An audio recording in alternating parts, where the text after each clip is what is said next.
We all sorely complain of the shortness of time, and yet have much more than we know what to do with. Our lives are either spent in doing nothing at all, or in doing nothing to the purpose, or in doing nothing that we ought to do. If you set out and you say you're going to do something, do yourself a favor and don't lie to yourself.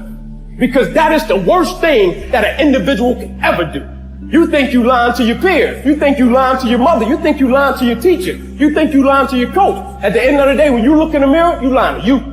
In 10 years from now, nobody can do anything for you. That's going to be the life that you created, not anybody else. You make your bed, you got to lay in it.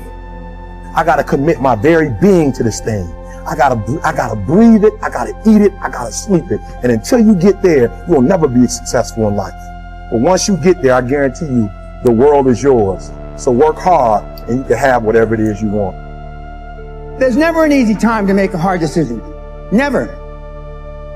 But what you have to be able to do is pull the trigger, take action. The main differentiation between the high-performance people is they believe in the extraordinary. But how do you get out of your head and stop thinking about what you need to do and actually do it? Working hard for something we don't care about is called stress. Working hard for something we love is called passion. All you need to do is have the will and the desire to want to understand what drives and inspires you. The reality of life is that we will all hear more no's than we hear yeses. And we will fail a lot, and I mean a whole lot. But what I ask of you today is to not take no for an answer.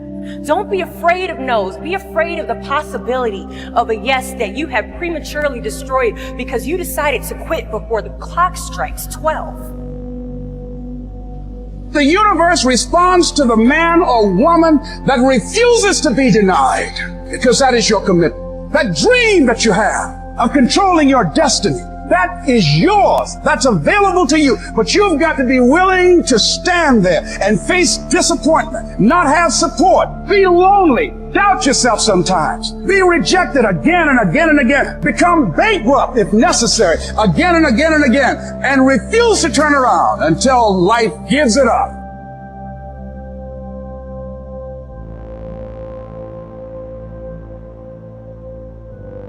What do you pay attention to most? What your right hemisphere signals as anomalous. It attracts your attention. It's like, this isn't going quite right. I'm not looking at that. Wrong. That's what you look at. That's what you look at. What's not going right. Because that's the terrible monster that might eat you, but it's also the place you get all the information. That's why it's useful to have discussions with your enemies. Because they will tell you things you do not know. And that's such a great thing, because if you don't know them, well, you're not very smart, are you? You know, there may be a time when you go somewhere that's the thing you need to know. And maybe your enemy will tell you why you're such a fool, you know, and a bunch of other things that aren't true too. But even one thing that's accurate, it's like, yeah, thanks very much, man. Maybe I'll do some work on that and I won't have to carry that forward. So, and then that's part of the reason, again, why the terrible predator, it's always the terrible predator that has the goal. It's like, it's the person who delivers the message you do not want to hear. So it's rough, but it doesn't matter. Life is rough. I've heard it all in my career. All the bullshit excuses and the lies people tell themselves. They say things like, I'll start Monday. It's not my fault. It's not fair. I'm too damn tired. Or my personal favorite, I don't have enough time. Average people, they just go through life as if it's something to get through. This is depressing, as if death is a goal. Your clock is ticking. You don't have time to get through it. But then you wake up every day complaining about you not being where you want to be at in your life. At least if you're going to sleep, do some tossing and turning. So I know something is uncomfortable. Because all the growth happens in the uncomfort zone. When you're comfortable, you can't grow. You have to start tapping into your inner villain. You see, the greatest enemy is not out there. The greatest enemy is inside of yourself. I don't know what the limits are. It's like if you were the best person you could be, You know, truly, if you decided to live by truth and to aim at the good, and you really did that, you put your whole heart and soul into it, like that's what you were staking your life on, because you're staking your life on something. Who the hell could you be? If you're scared of something, learn about it. Figure it out to overcome it. We have hard times. We hit turbulence. We fail. We fall on our ass. We have to sit there and think about that one issue. And it's all we think about. And we forget to fly the plane. The plane is us. We forget to focus on everything in life. Our habits, our goals, our destination. We end up failing. So stay hard. I'm letting you know that you got to make the opportunity happen. You got to be fired up. You got to be hungry for it. You got to have the desire to push yourself. Focus on yourself. Don't worry about what other individuals are doing. They are not lucky. Get that idea out of your head.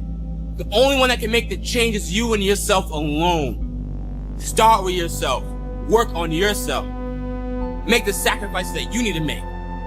Take the time that you have and see how important it is every single second of the day. You control what you do. Nobody else does that. You have to get out there and grind. Somebody right now is doing the work of failing and getting up and getting better and pushing themselves and triggering that glorious adaptation response that makes humans the apex predator. Someone right now.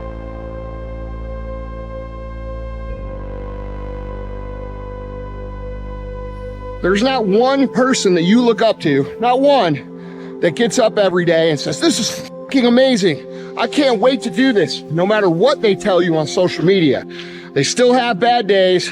They still have days where they want to do something else. The difference is they don't, because they're committed. When you think about where you are and where you're going and what it is you're trying to accomplish, there's only two ways you can be. You can be the person who learns a little bit, who does a little bit, and then who decides that this really isn't for them and moves on to something else and repeats that cycle over and over and over again. Or you can be the person who's committed. You can be the person who says, this is going to fucking work no matter what happens. No matter how frustrated I get, no matter how angry I get, no matter what, I'm fucking doing this. Those are the people that are going to win. Our mind wants to protect us. The mind, it has a tactical advantage over us. It knows our deepest, darkest fears or insecurities. It knows where we start to feel, we start getting that doubt. What is your compassion for the world? Like, what problem do you want to solve? People will say, there's so many things I could do. There's so many things. I'm like, my question is not what causes you the greatest joy. Sometimes my question is, what causes you the greatest pain? Expand yourself. Take yourself out your comfort zone. If you stay in your comfort zone, that's where you will fail. Success is not a comfortable procedure. So you got to get comfortable being uncomfortable if you ever want to be successful. All the great things in my life, all the great things in other high achievers' lives, all the reasons that these successful people that you look up to, that you aspire to be like, are the way they are, have all come from a place of being uncomfortable. All successful people, of my experience, are people who are living fully engaged. They are fully involved in their lives and in their goals. They don't do things by half measures. They may have no guarantees, but they're not afraid to put their whole hearts into their activities. But you're trying to find energy and strength to stay in the fight, to continue on until you get that second wind. The second wind is coming, whenever the second wind may be for you. It's coming. First and foremost, wake up on time. When that alarm goes off, get your butt out of bed. 5, 4, 3, 2, 1, go. Why is that important for persistence? The reason why is because the first decision that you're making of the day is to actually get up and get moving. That hardship and that pain and that struggle and that frustration, they give you the skills that will forge you into a champion. Develop yourself, weaponize yourself, teach yourself to be so good at something that is necessary to serve in the area of your dream that now you're never even thinking about your comfort zone. Either you commit to constant growth and feeling discomfort upon your own accord, and you become the master of your own destiny, or you hand over the keys and you let life happen to you by default. Because there's something in you that tells you this is not it for you. You have not peaked here. There's more in you that you are expressing.